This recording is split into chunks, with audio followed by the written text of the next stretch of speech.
বৈশিষ্ট্য হচ্ছে ওই সংগঠনটা তত বেশি সামনের দিকে অগ্রসর। এবং আমি আমার একটা লেখায় বলেছি যে অতএব সরকারকে ধন্যবাদ। আমি ধন্যবাদ দিয়েছি এই কারণে যে আমাদের নেতৃবৃন্দকে 3বার জেলে গিয়েছে, কারণ আমাদের একজন কর্মী, সে কর্মী অবস্থায় জেলে গিয়েছে, জেল থেকে বের হয়ে এই সরকারের প্রতি সে আরো ক্ষিপ্ত হয়ে বের হয়ে সে রোকন হয়ে গেছে, সাধারণ একজনকে গ্রেপ্তার করেছে, ঠিক আছে, পথচারী। তো বের হয়ে ভিতরে আমার সাথে 4 বছরে তো অনেকের সাথে দেখা হয়েছে। ওই যে বললেন না যে সরকার এত কিছু করেছে, টার্গেটটা এবং তার মাধ্যমে কি হয়েছে, এভাবে কিভাবে আমরা এগিয়েছি।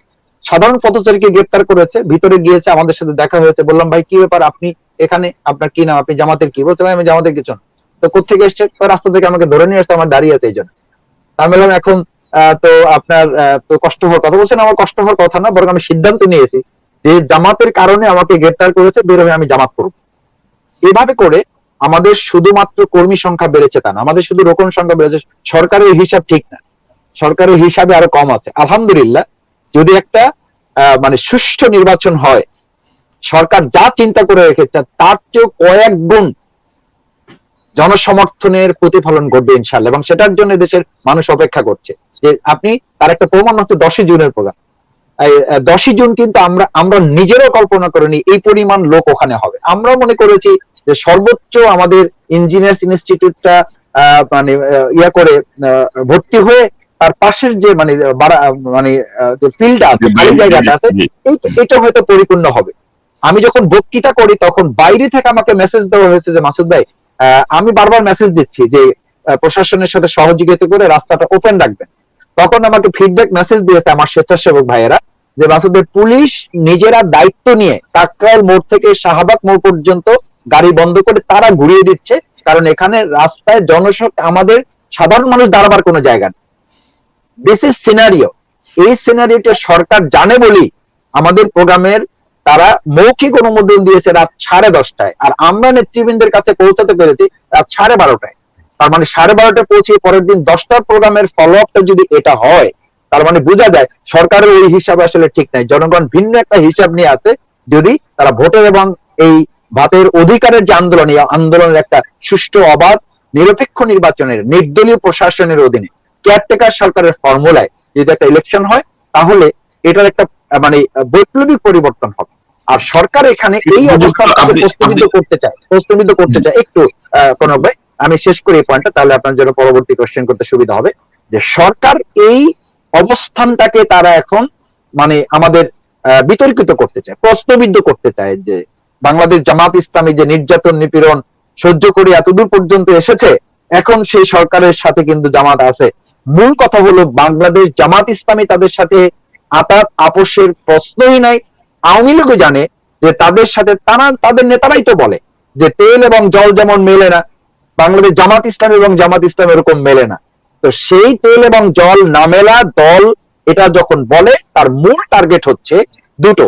এক, জনগণের এই অভূতপূর্ব সারাটাকে প্রশ্নবিদ্ধ করা, বিতর্কিত করা, বিভ্রান্ত করা।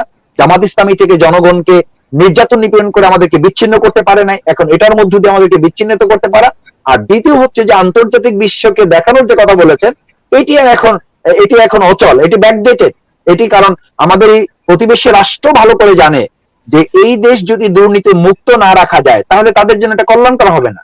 এই দেশ যদি লুটেরাদের হাতে যায়, তাহলে এটা তাদের জন্য কল্যাণকর হবে না। এই দেশে যদি উগ্রবাদ মাথা চাড়া দিয়ে ওঠে, তাহলে এটা তাদের জন্য কল্যাণকর হবে না। বাংলাদেশ জামাত ইসলামী আমি 87 দিন রিমান্ডে প্রত্যেক অফিসারকে, আপনার এই ভিডিও নিশ্চয়ই তারা কেউ না কেউ দেখবেন, আমি প্রত্যেক অফিসারকে বলেছি যে আপনারা যে উগ্রবাদ, এক্সট্রিমিজম, ফান্ডামেন্টালিজম এবং জঙ্গিবাদ যে দমন করতে চান, এটা দমনের মূল হাতিয়ার হচ্ছে বাংলাদেশ জামাত ইসলাম। আপনি জানেন না সরবে, আপনাকে আজকে এই সুযোগে বলতে চাই, আমার সাথে ওই ডিবি রিমান্ডে থাকা অবস্থায় বেশ কিছু উগ্রবাদীদের সাথে আমার তর্ক হতো, এবং এক পর্যায়ে প্রশাসন আলাদা করে দিত তাদেরকে। আমি তাদেরকে বলতাম যে দেখেন এদের সাথে এখানে আমার তর্ক হচ্ছে, তারা বলতো যে জামাতের কারণে আমরা এগোতে পারছি। জেলখানায় ঢোকার পরে আমাদেরকে কিছুদিন এই এক্সট্রিমদের সাথে রাখা হয়েছে যে আমরাও এক্সট্রিম, জঙ্গিবাদ, সুতরাং আমাদেরকে তাদের সাথে রাখতে হবে। আসসালামু আলাইকুম দর্শক, শুভেচ্ছা নিন। আপনাদের সবাইকে স্বাগত জানাচ্ছি আমাদের আজকের অনুষ্ঠানে। দর্শক, শিরোনাম দেখে বুঝতে পারছেন যে বর্তমান সময়ের অত্যন্ত আলোচিত একটি বিষয়, বাংলাদেশ জামাতে ইসলামীকে নিয়ে আমরা আলোচনা করার চেষ্টা করব। চারিদিকে সংবাদ, সবাই বিশ্লেষণ করছেন।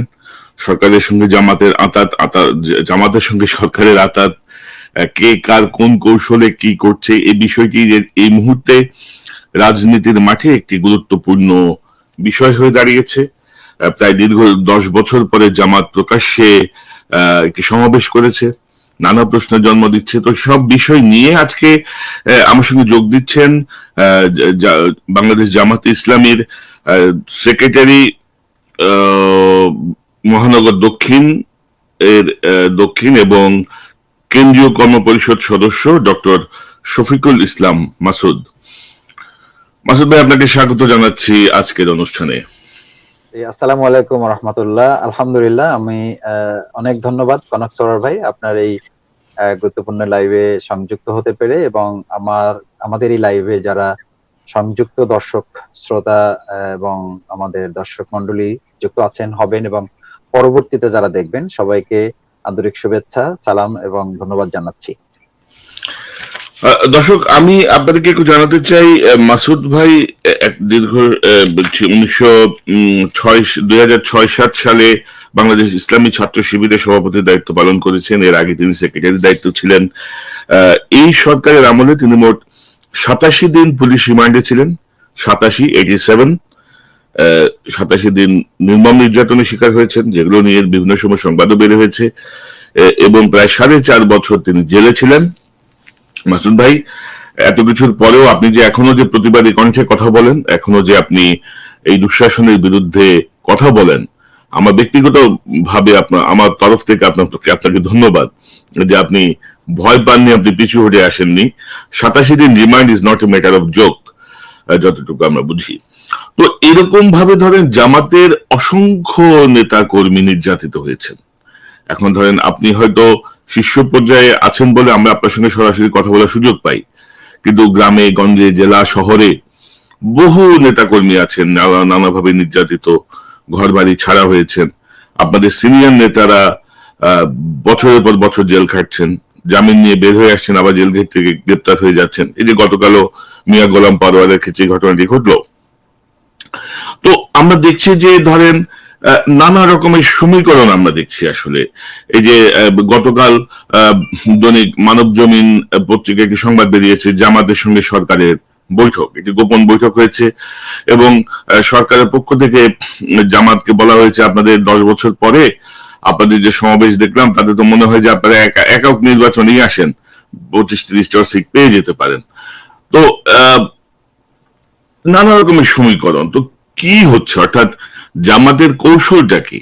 মানে জামাত রাজনীতিতে কি নতুন খেলায় নেমেছে? এটি হচ্ছে এখন সবার প্রশ্ন, যেটি আমরা আজকে শিরোনাম করেছি। মাসুদ ভাই।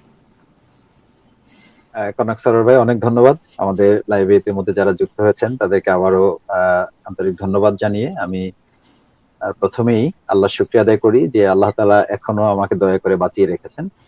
আপনি শুরুতে বলেছেন যে এত বছর জেল, এতগুলো রিমান্ড, এটা আল্লাহ তাআলার একান্ত মেহেরবানি। তার পরিকল্পনা যেটা সেটাই হবে। ওমা তাশাউনা ইল্লা ইয়াশা আল্লাহ। আল্লাহ যা চান তাই হবে। ওমা কারাল্লাহ, আল্লাহু খায়রুল মাকিরিন। এই গোটা দুনিয়া ষড়যন্ত্র করবে আর আল্লাহ তাআলা পরিকল্পনা করবেন। ফাইনালি আল্লাহর পরিকল্পনাটাই বাস্তবায়ন হয়েছে হয়তো। সেই পরিকল্পনার অংশ আমি এখন আপনার সাথে কথা বলার সুযোগ পাচ্ছি। আর একই সাথে আমি এই 4.5 বছরের জেল এবং 87 দিনের রিমান্ডে এত মানুষের ভালোবাসা পেয়েছি। আমি আমার অনেক বক্তব্য এটা বলেছি, ইউটিউবে এগুলো পাওয়া যায়, যে আমাকে নির্যাতন করেছে কেউ কিন্তু ভালোবেসেছে অনেকে। নির্যাতন করেছে কেউ ভালোবেসেছে অনেকে, এবং তারা বলেছে যে আল্লাহ আপনাকে বাঁচিয়ে রাখবেন। আমাকে যখন হাতের পিছনের হ্যান্ডকাপ খুলে দেওয়া হয় এবং চোখের বাঁধন খুলে দেওয়া হয়, তখন উনি বলেছিলেন যে আপনি সেকেন্ড লাইফ, আপনি এখন দ্বিতীয় জীবনে আছেন, কারণ সকল প্রস্তুতি সম্পন্ন হয়ে সেখান থেকে আপনাকে ফিরিয়ে নিয়ে আসা হয়েছে। সুতরাং এটা একান্তই আল্লাহর দয়া, এবং আমার ধারণা যে জনগণের ভালোবাসা এবং তাদের দোয়ার ফসল। আমি আবারও কৃতজ্ঞতা জানাই তাদের প্রতি, যে তারা চোখের পানি ফেলেছেন, কেউ রোজা রেখেছেন, তাহাজ্জুদ করে দোয়া করেছেন। এমনকি আপনি শুনবেন নিশ্চয়ই যে কাবার গিলাফ ধরে আমাদের জন্য অনেকে নাম ধরে দোয়া করে তারা বলেছেন আমাদেরকে। আমাদের মদিনাতুল মুনাওয়ারায় সেখানে অনেকে আমাদের জন্য দোয়া করেছেন। আমি তাদের প্রতি কৃতজ্ঞ যে এরকম দোয়ার ফসল হয়তো আল্লাহ তাআলা এই সুযোগটুকু দিয়েছে। দ্বিতীয় হচ্ছে আমার এই নির্যাতনটুকু হয়তো জানা যাচ্ছে, এটা আপনি খুব সত্য বলেছেন এবং খুব সঠিক কথাটা বলেছেন যে আমাদের শত শত ভাইদেরকে হত্যা করা হয়েছে, গুম করা হয়েছে এবং এখনো আমাদের বেশ কিছু ভাইদেরকে গুম করে রাখা হয়েছে। ইসলামী বিশ্ববিদ্যালয়ের মেধাবী ছাত্রনেতা ইসলামী ছাত্র শিবিরের সৈয়দ ওয়ালিউল্লাহ এবং মোকাদ্দাস, তাদের ঠিকানা কিন্তু এখনো আমরা তাদের জানি না তারা কোথায় আছেন। আপনি জানেন যে আমাদের শহীদ মীর কাসেম আলী, যাকে অত্যন্ত নির্মমভাবে বিচারিক হত্যাকাণ্ডের মাধ্যমে এই ক্যাঙ্গারু ট্রাইব্যুনাল নামে খ্যাত স্কাইপি কেলেঙ্কারি দ্বারা যেটা কলঙ্কিত, এবং যেখানের বিচারকরা নিজেরা স্বীকৃতি দিয়েছিলেন যে আমি দাঁড়িয়ে যাব, আপনি আমাকে বসিয়ে দিন, এ সমস্ত কিছুর কালিমা নিয়ে যারা এই নেতৃবৃন্দকে হত্যা করেছে তাদের মধ্যে আমাদের শহীদ মীর কাসেম আলী, তার সন্তান একজন বিজ্ঞ আইনজীবী ছিলেন ব্যারিস্টার আরমান, তার সন্ধানও কিন্তু এখন পর্যন্ত এই দেশবাসী জানে না, আমরা জানি না। অত্যন্ত মর্মান্তিক ঘটনা যে একজন বাবাকে হত্যা করা হয়েছে, সাথে সাথে তার সন্তানকে গুম করে রাখা হয়েছে। ঠিক আপনি জানেন যে আমাদের দেশের সেনাবাহিনীর, দেশপ্রেমিক সেনাবাহিনীর একজন চৌকস সেনা অফিসার ব্রিগেডিয়ার আমান আজামি, তাকে গুম করে রাখা হয়েছে। তার পরিবারও জানে না এখন তার কি অবস্থা, তার সন্তানরা জানে না, তার স্ত্রী জানে না যে তার কি অবস্থা। এরকম অসংখ্য ঘটনা আছে। আমাদের একদম ক্লাস 7-এ পড়া ছেলেদেরকে ধরে নিয়ে তাদেরকে সরাসরি গুলি করে তাদের চোখ উপড়ে ফেলে, তাদের দাঁত ভেঙে দিয়ে বলে দেওয়া হয়েছে যে তোমাদের যে দাঁত দিয়ে তোমরা কথা বলো, যে সরকারের সমালোচনা করো, এই দাঁত তোমাদের ভেঙে দেওয়া হলো প্রথমে, তারপর তাদেরকে গুলি করে হত্যা করা হয়েছে। আমাদের ঝিনাইদহের এরকম ছোট্ট একটা ভাইকে তাকে ঠিক ঢাকায় তুলে নিয়ে এসে সরাসরি গুলি করে তাকে হত্যা করা হয়েছে। তো এগুলো বাংলাদেশের এত নির্মম ঘটনা যে বাংলাদেশের ইতিহাসে আর নতুন এরকম কোন ঘটনার জন্ম হবে আমরা এটা বিশ্বাস করি না। দ্বিতীয় কথা হচ্ছে, এত নির্যাতন নিপীড়নের পরেও বাংলাদেশ জামাত ইসলামী দেশের মানুষের দোয়া, তাদের ভালোবাসায় এবং তাদের জনসমর্থনে সিক্ত হওয়ার কারণেই আমি এটা খুব হৃদয় থেকে উপলব্ধি করি যে আমাদেরকে তারা অফিস ছাড়া করেছে, বাট বাংলাদেশের অনেকগুলো বাড়ি ঘর আমাদের জন্য এক একটা অফিস হয়ে গেছে। তারা আজকে গোপন বৈঠকের কথা বলে, আমি খুব হাস্যকর মনে হয় আমার কাছে যে সরকার এতদিন আমাদের গোপন বৈঠকের কথা বলে আমাদেরকে গ্রেপ্তার করেছে, এখন তাদের সাথেই নাকি আমাদের গোপন বৈঠক হচ্ছে। তাহলে সরকারকে গ্রেপ্তার করা উচিত, গোপন বৈঠকের নামে তো সরকার গ্রেপ্তার হয়ে যাওয়া উচিত। সরকার তো অন্যায় করছেন এটা। গোপন বৈঠকের জন্য জামাত ইসলামীকে হাজবেন্ড ওয়াইফ সন্তানরা একটা ঘরে অবস্থান করছে, এটাকে গোপন বৈঠকের নাম দিয়ে আমাদেরকে নাশকতার অংশ হিসাবে একটা ঘর থেকে ছেলে মেয়ে স্ত্রী একসাথে, বাবা মেয়ে সন্তানকে গ্রেপ্তার করে নিয়ে যাওয়া হয়। সেই সরকার যদি কোনো গোপন বৈঠক করে, এটা তো ওই সরকার গ্রেপ্তারের আওতায় পড়া উচিত, প্রথম কথা। দ্বিতীয় হচ্ছে যে বাংলাদেশ জামাত ইসলামী এরকম কোন কাজের বা এরকম কোন গোপন বৈঠকের সিস্টেমে আমরা বিশ্বাস করি না। আমাদের কোনো কাজ গোপন না, আমরা প্রকাশ্যে সবকিছু করতে চাই। এই যে আপনি বলেন যে 10 বছর পরে জামাত প্রকাশ্যে এসেছে, এটাও রাজনীতির দিক থেকে আমাদের উপরে একটা চরম জুলুম, এটা অবিচার। কারণ হচ্ছে আমরা প্রকাশ্যেই ছিলাম এবং প্রকাশ্যে থাকতে গিয়ে আমাদেরকে জীবন দিতে হবে। প্রকাশ্যে মিছিল করতে গিয়ে আমাদের প্রত্যেকটা মিছিল থেকে, এমন একটা মিছিল নাই, অন্তত হাজারের উপর আমরা মিছিল করেছি, এমন একটা মিছিল নাই যে মিছিল থেকে আমাদেরকে সরকার গ্রেপ্তার করে নাই, আমাদের উপরে গুলি চালায়, আমাদেরকে টিয়ারসেল নিক্ষেপ করেন, লাঠি চার্জ করেন। মানে গ্রেপ্তার না করতে পারলে তারা ওখান থেকে কমপক্ষে 2জন রিক্সাওয়ালা, কমপক্ষে 2জন পথচারীকে তারা ধরে নিয়ে এসে জামাত ইসলামের নেতা হিসাবে তাদেরকে তারা চিহ্নিত করে তাদের চাকরি বাঁচাবার জন্য বলতো যে ভাই উপরে নির্দেশ, আমাদের চাকরি বাঁচাতে হবে। তখন গিয়ে রাস্তার পথচারীকে তারা গ্রেপ্তার করে নিয়ে এসে দাড়িওয়ালা দেখলে তাকে গ্রেপ্তার করে বলতো জামাতের উচ্চপদস্থ নেতা পাওয়া গেছে। তো তার পদবি কি? তিনি জামাত ইসলামের একজন গুরুত্বপূর্ণ নেতা। গুরুত্বপূর্ণ নেতার কোনো পদ নাই, তার কোনো পরিচয় নেই। এরকম মানে খুব হাস্যকর পরিস্থিতি যে সরকার গত 10 বছর আমাদের উপর করে রেখেছে, আমাদেরকে প্রকাশ্যে থাকতে দেন। এখন আমাদেরকে বলা হচ্ছে আমরা প্রকাশ্যে এসেছি, আসলে প্রকাশ্যে থাকার জন্য কিন্তু আমরা এদেরকে এতগুলো কোরবানি করতে হয়েছে, এত ত্যাগ, এত নির্যাতন, এত গুম খুনের বিরুদ্ধে দাঁড়িয়ে আমাদেরকে এই রাজপথে আমরা মিছিল করেছি। আমরা জনগণের দাবি আদায়ের জন্য, ভাতের অধিকার, ভোটের অধিকার, আমরা শিক্ষা ব্যবস্থায় সরকারের ইসলাম বিমুখ যে চিন্তা, সেটার বিরুদ্ধে আমরা কথা বলেছি। ওলামাদেরকে কথা বলেছি। মাসুদ ভাই, ধরেন গত দীর্ঘদিন আপনারা প্রকাশ্যে আসেন না, কিন্তু আপনাদের যে সাংগঠনিক তৎপরতা সেটি তো অব্যাহত ছিল। কারণ আমার হাতে যে তথ্য আছে আমি দেখছি যে 2008 সালে আপনাদের রোকনের সংখ্যা ছিল 23,863 জন, 2022 সালে এই আপনাদের রোকনের সংখ্যা দাঁড়িয়েছে 73,046 জনে। এটি একটি সরকারি রিপোর্টের ভিত্তিতে এই তথ্যগুলো নেই। অর্থাৎ আপনারা কিন্তু সাংগঠনিক ভাবে কিন্তু আগাচ্ছেন ভেতরে ভেতরে, প্রকাশ্যে হয়তো আসেননি। প্রকাশ্যে না আসলে যে আপনাদের সবকিছু স্তীমিত, সেটি ভাবার কোনো কারণ নাই। তো প্রশ্নটা হচ্ছে, এই যে 10 বছর পরে হঠাৎ করে আপনাদের অনুমতি চাইতে গেলেন, দুইজনকে গ্রেপ্তার করলো, আবার ছেড়ে দিল, আবার রাখলো। বিশেষ করে খাদ্যমন্ত্রীর যে কথা, ডক্টর রাজ্জাক, তিনি বললেন যে সামনে আরো কিছু আছে। তো এই জায়গাগুলো মিলিয়ে মানুষের মনে একটু সন্দেহ তৈরি হয়েছে।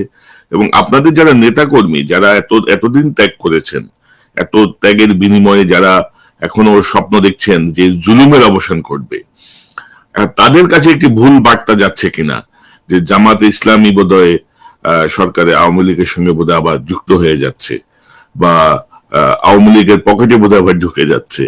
কারণ এর আগে ডক্টর শফিক সাহেব জোট থেকে বের হয়ে আসার একটি ঘরোয়া বৈঠকে একটি ইঙ্গিত দিয়েছিলেন যে বিএনপি থেকে তারা থাকবেন না।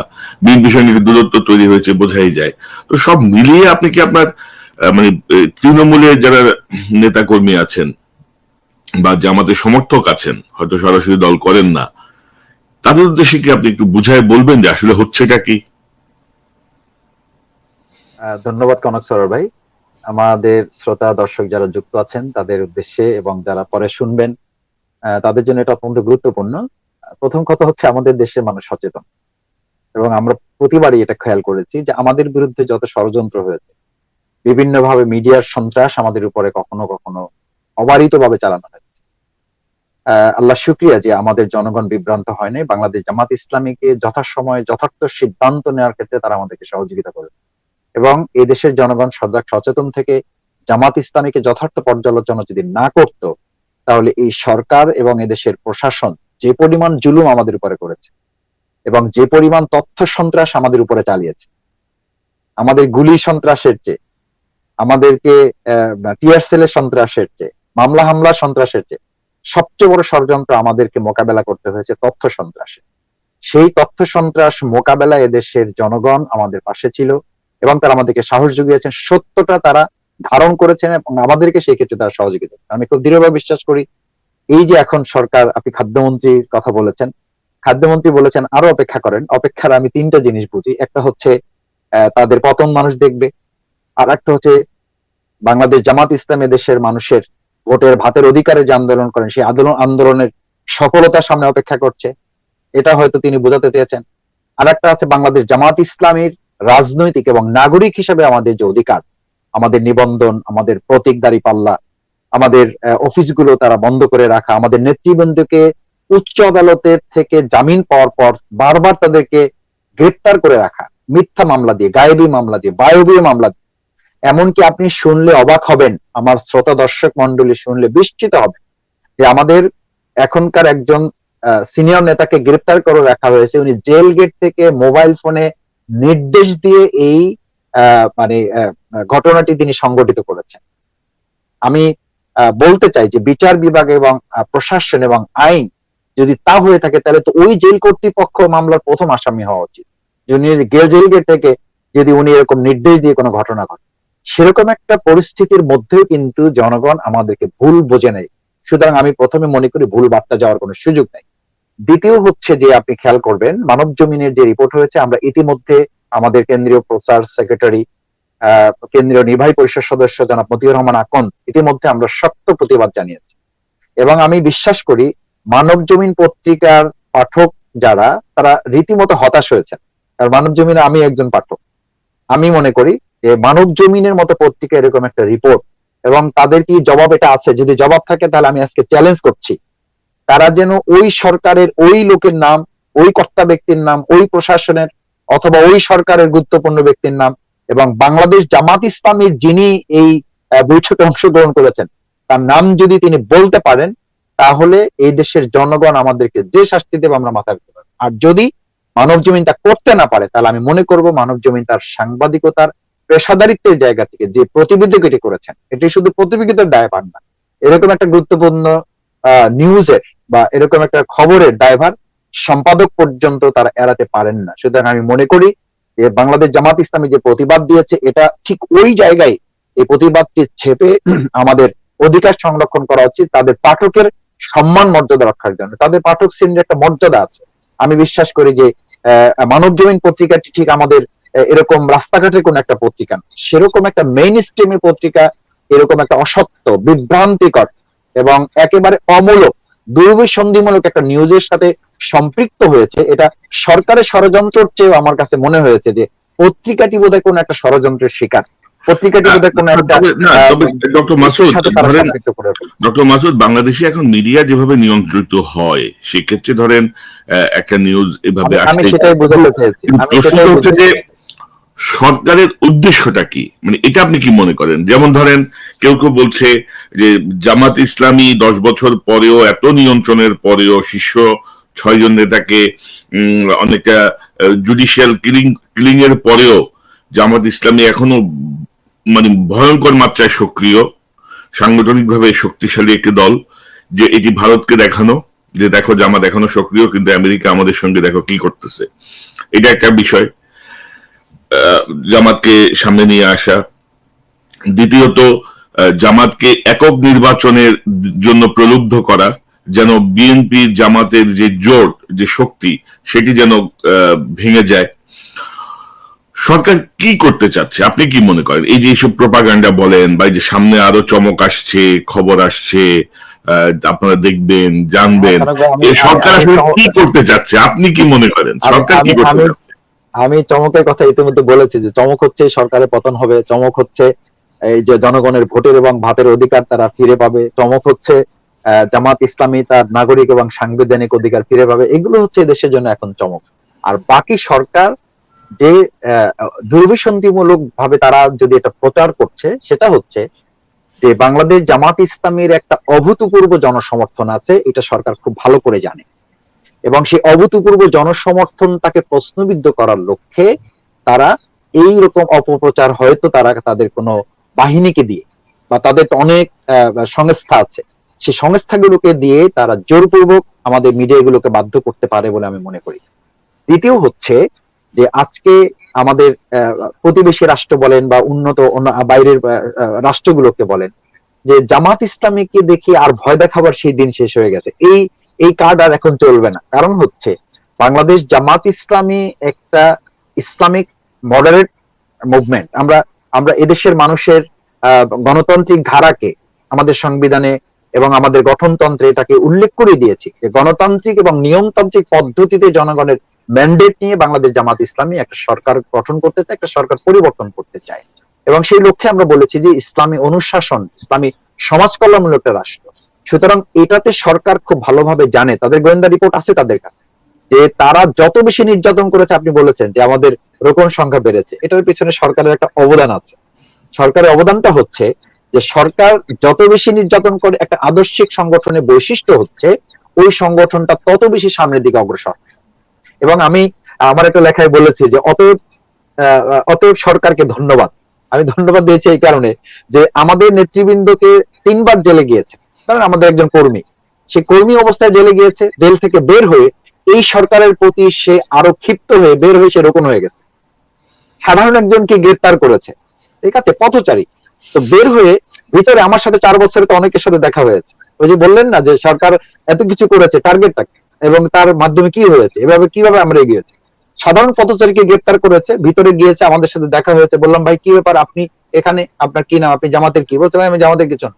তো কোথেকে এসছে? রাস্তা থেকে আমাকে ধরে নিয়ে আসছে, আমার দাঁড়িয়ে আছে এই জন্য। আমি বললাম এখন তো আপনার তো কষ্ট হওয়ার কথা। বলছেন আমার কষ্ট হওয়ার কথা না, বরং আমি সিদ্ধান্ত নিয়েছি যে জামাতের কারণে আমাকে গ্রেফতার করেছে, বের হয়ে আমি জামাত করব। এভাবে করে আমাদের শুধুমাত্র কর্মী সংখ্যা বেড়েছে তা না, আমাদের শুধু রোকন সংখ্যা বেড়েছে। সরকারের হিসাব ঠিক না, সরকারের হিসাবে আরো কম আছে। আলহামদুলিল্লাহ, যদি একটা মানে সুষ্ঠু নির্বাচন হয়, সরকার যা চিন্তা করে রেখেছে তার চেয়েও কয়েক গুণ জনসমর্থনের প্রতিফলন ঘটবে ইনশাআল্লাহ। এবং সেটার জন্য দেশের মানুষ অপেক্ষা করছে। যে আপনি, তার একটা প্রমাণ হচ্ছে 10ই জুনের প্রোগ্রাম। 10ই জুন কিন্তু আমরা নিজেরাও কল্পনা করিনি এই পরিমাণ লোক ওখানে হবে। আমরা মনে করেছি যে সর্বোচ্চ আমাদের ইঞ্জিনিয়ার্স ইনস্টিটিউটটা মানে ইয়া করে ভর্তি হয়ে তার পাশের যে মানে যে ফিল্ড আছে, খালি জায়গাটা আছে, এটা হয়তো পরিপূর্ণ হবে। আমি যখন বক্তৃতা করি তখন বাইরে থেকে আমাকে মেসেজ দেওয়া হয়েছে যে মাসুদ ভাই, আমি বারবার মেসেজ দিচ্ছি যে প্রশাসনের সাথে সহযোগিতা করে রাস্তাটা ওপেন রাখবেন। তখন আমাকে ফিডব্যাক মেসেজ দিয়েছে আমার স্বেচ্ছাসেবক ভাইয়েরা যে মাসুদ ভাই, পুলিশ নিজেরা দায়িত্ব নিয়ে কাকরাইল মোড় থেকে শাহবাগ মোড় পর্যন্ত গাড়ি বন্ধ করে তারা ঘুরিয়ে দিচ্ছে, কারণ এখানে রাস্তায় আমাদের সাধারণ মানুষ দাঁড়াবার কোনো জায়গা নেই। This is scenario. এই সিনারিওটা সরকার জানে বলেই আমাদের প্রোগ্রামের তারা মৌখিক অনুমোদন দিয়েছে রাত 10:30টায়, আর আমরা নেতৃবৃন্দের কাছে পৌঁছাতে পেরেছি রাত 12:30টায়।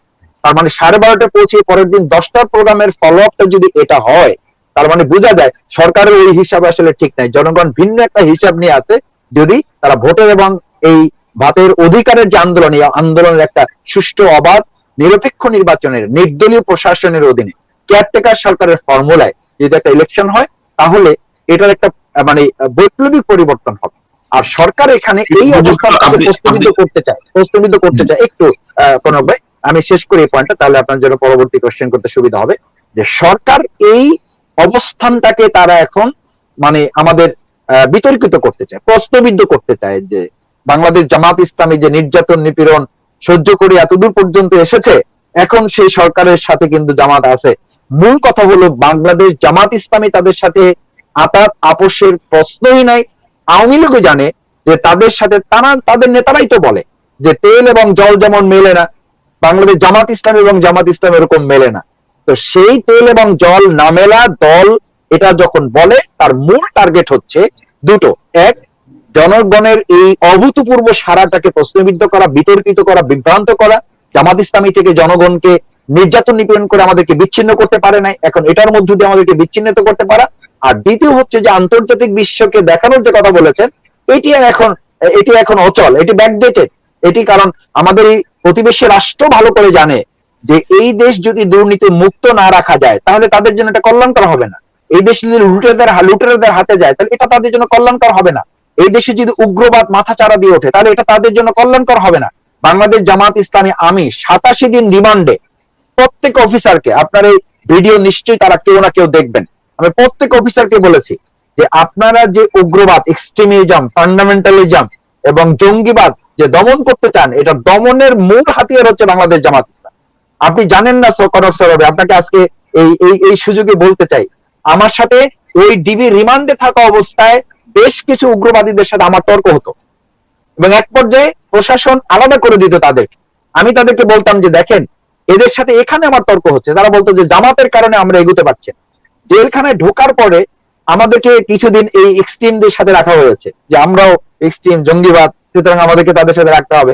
পরবর্তীতে তাদেরই কি অনুকম্প হয়েছে, দয়া হয়েছে, তাদের মধ্যে কি সুবিধা হয়েছে, আমাদেরকে আলাদা করে দিয়েছে। দেখছে যে এটাও ভালো হচ্ছে না, যে জামাত, উগ্রবাদ, জঙ্গিবাদ মিলে বোধহয় কোন একটা ষড়যন্ত্র করতে পারে, সুতরাং তাদেরকে আলাদা করে দেওয়া হয়েছে। ওই সময়টুকুতে আমি দেখেছি যে তাদের মূল টার্গেট যত না সরকার, তাদের এই জঙ্গিবাদ, এই উগ্রবাদের মূল টার্গেট যত না অন্য দল, তার চেয়ে বড় টার্গেট জামাত ইসলামীকে করা। আমি 87 দিনের রিমান্ডে যত অফিসার আমার কাছে এসছে, ইন্টারোগেশন সেল হয়েছে, যত গোয়েন্দা সংস্থা আমার কাছে এসছে, আমি প্রত্যেককে বলেছি বাংলাদেশ জামাত ইসলামী হচ্ছে এদেশের জঙ্গিবাদ, উগ্রবাদ এবং সন্ত্রাসবাদের বিরুদ্ধে। আমাদের আমিরে জামাত শহীদ মাওলানা মতিউর রহমান নিজামী সংসদে বহুবার বলেছেন যে আপনি স্বাভাবিক প্রক্রিয়া যখন ডাকবেন, তখন জঙ্গিবাদ মাথা চাড়া দেয়। জঙ্গিবাদ কখন মাথা চাড়া দেয়? যখন আপনি বাধ্য করেন আমাদেরকে আন্ডারগ্রাউন্ডে পাঠিয়ে দিন। আজকে গোটা বিশ্ব এই কথা বলতে বাধ্য, এবং এই প্রেসক্রিপশন দিয়েছে সরকার যে একটা দলকে যখন স্বাভাবিক প্রক্রিয়া আপনি কাজ করতে দিবেন না, তখনই উগ্রবাদ এবং সন্ত্রাসবাদ মাথা চাড়া দিয়ে ওঠে। সুতরাং আজকে এই টার্ম কার্ড আর চলবে না, পার্শ্ববর্তী রাষ্ট্রেও চলবে না, কারণ তাদের স্বার্থে তারা এই দেশকে শান্ত রাখাটা তাদের দায়িত্ব। আমি মনে করি সেই জায়গায় পার্শ্ববর্তী রাষ্ট্র এটা উপলব্ধি করবে, আর উন্নত বিশ্বগুলোতে ইতিমধ্যে প্রেসক্রাইব করেছে যে জামাতকে তার স্বাভাবিক প্রক্রিয়া থাকতে, গণতান্ত্রিক প্রক্রিয়া থাকতে দিলে, তাদেরকে প্রকাশ্যে থাকতে দিলে, তাদেরকে অ্যানালাইসিস করা যতটা সহজ হবে, তাদেরকে জোরপূর্বক আইনগত ভাবে যদি আপনি তাদেরকে অন্ধকারে ঠেলে দেন, তাদেরকে যদি আপনি ইসের দিকে ঠেলে দেন, মানে নিষেধাজ্ঞার দিকে ঠেলে দেন, না নিষেধাজ্ঞা তালিকায় যদি তাদেরকে দিয়ে দেন, তাহলে মেনটেন করাটা অপেক্ষাকৃত আপনাদের জন্য কঠিন হবে। এটা খুব স্বাভাবিক প্রক্রিয়া। সুতরাং সেই জায়গায় আমি মনে করি না এটা বাস্তবায়ন হবে, এবং এটা বাস্তবসম্মত পদক্ষেপ। এটা মূলত দুটো কারণ, একটা হচ্ছে